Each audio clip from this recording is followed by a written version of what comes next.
আসসালামু আলাইকুম ওরহমতুল্লাহি ওবরাকাত। জি, আশা করি আপনারা সবাই ভালো আছেন। আমি কলকাতা দারুল আমাল একাডেমি থেকে মাওলানা আলমগীর আপনাদের জন্য 12টি প্রশ্ন বানিয়েছি নুরানি কায়দা থেকে।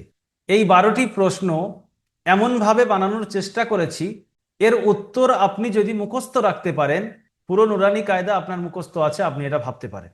তাহলে বুঝতে পারছেন এটা কতটা গুরুত্বপূর্ণ।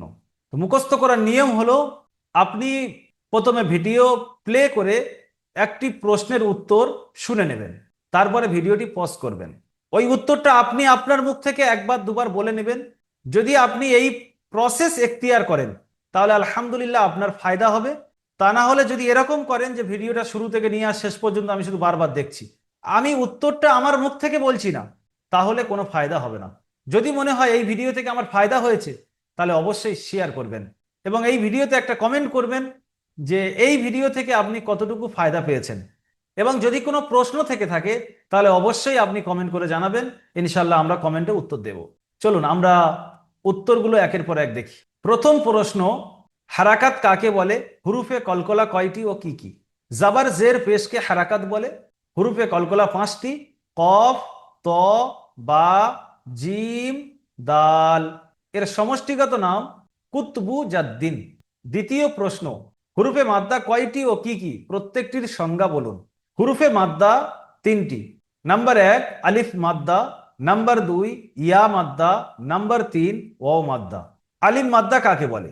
আলিফের ডান দিকে জাবার থাকলে তাকে আলিফ মাদ্দা বলে, একে একালিফ পরিমাণ টান দিয়ে পড়তে হয়। ইয়া মাদ্দা কাকে বলে? ইয়া সাকিনের ডান দিকে জেদ থাকলে তাকে ইয়া মাদ্দা বলে, ইয়া মাদ্দাকেও একালিফ পরিমাণ টান দিয়ে পড়তে হয়। ওয়াও মাদ্দা কাকে বলে? ওয়াও সাকিনের ডান দিকে পেশ থাকলে তাকে ওয়াও মাদ্দা বলে, ওয়াও মাদ্দাকেও একালিফ পরিমাণ টান দিয়ে পড়তে হয়। তৃতীয় প্রশ্ন, খাড়া জাবার, খাড়া জের এবং উল্টো পেশ কোনটি কার সমতুল্য? খাড়া জাবার আলিফ মাদ্দার সমতুল্য, খাড়া জের ইয়া মাদ্দার সমতুল্য এবং উল্টো পেশ ওয়াও মাদ্দার সমতুল্য।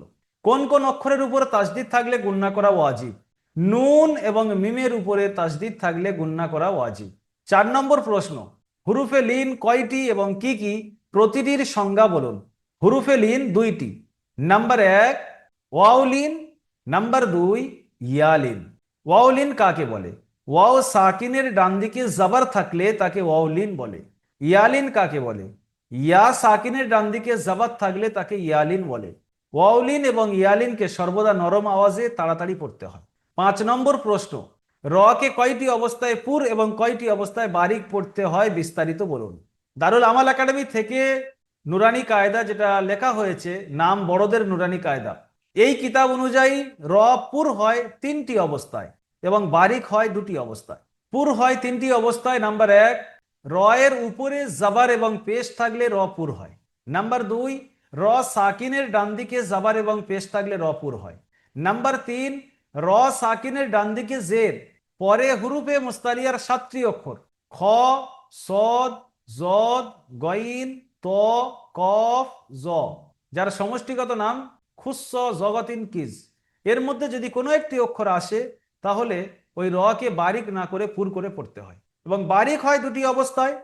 নাম্বার 1, র এর নিচে জেদ থাকলে র বারিক হয়। নাম্বার 2, র সাকিনের ডান দিকে জেদ থাকলে র বারিক হয়। 6 নম্বর প্রশ্ন, আল্লাহ শব্দের লামকে কখন পুর এবং কখন বারিক পড়তে হয়? আল্লাহ শব্দের লাম মুসাদ্দাদের আগে যদি জাবার এবং পেশ থাকে তাহলে পুর হয়, অর্থাৎ ল করে পড়তে হয় আল্লাহ।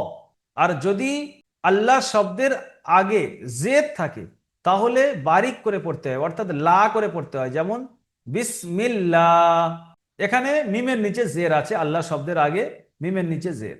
7 নম্বর প্রশ্ন, তানবিন ও নুন সাকিনের মোট কয়টি কায়দা ও কি কি?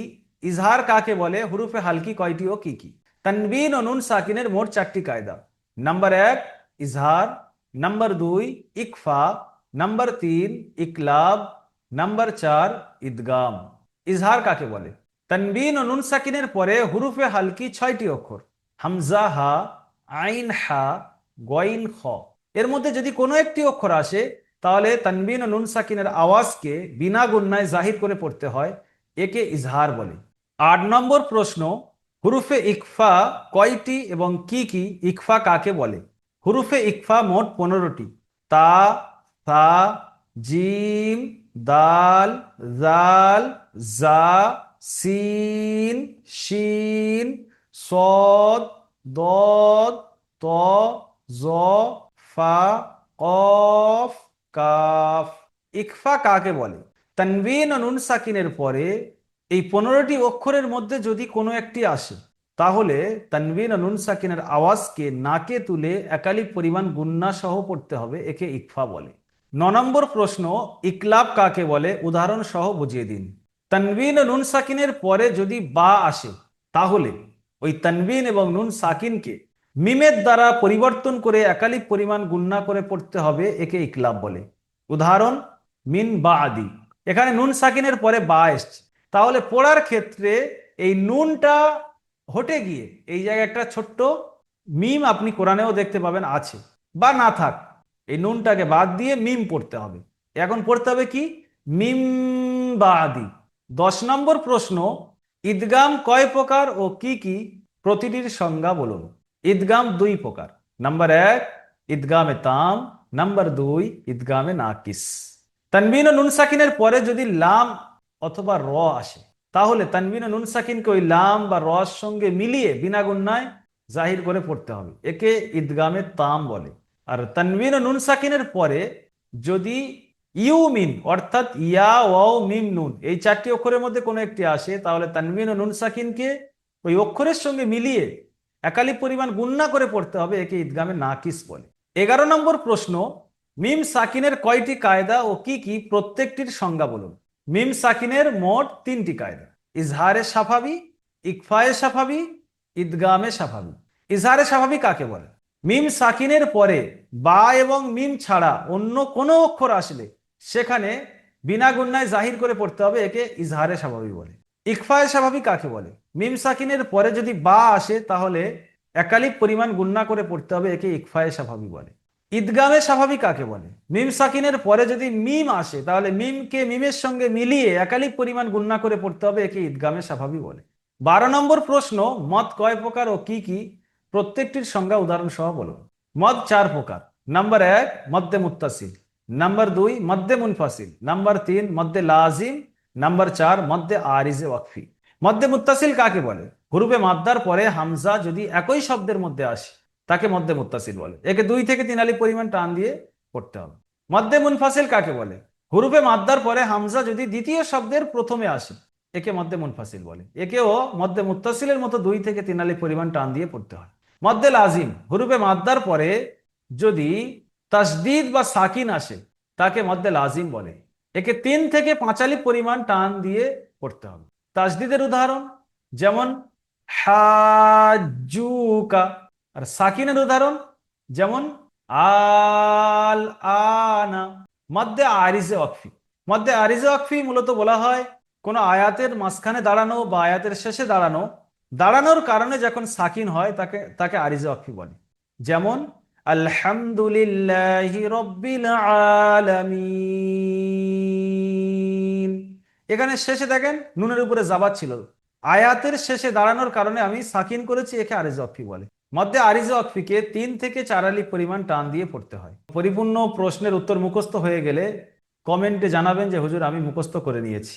প্রতি সপ্তাহে একবার হলেও এই প্রশ্নের পিডিএফ এবং ভিডিও সাথে রাখবেন।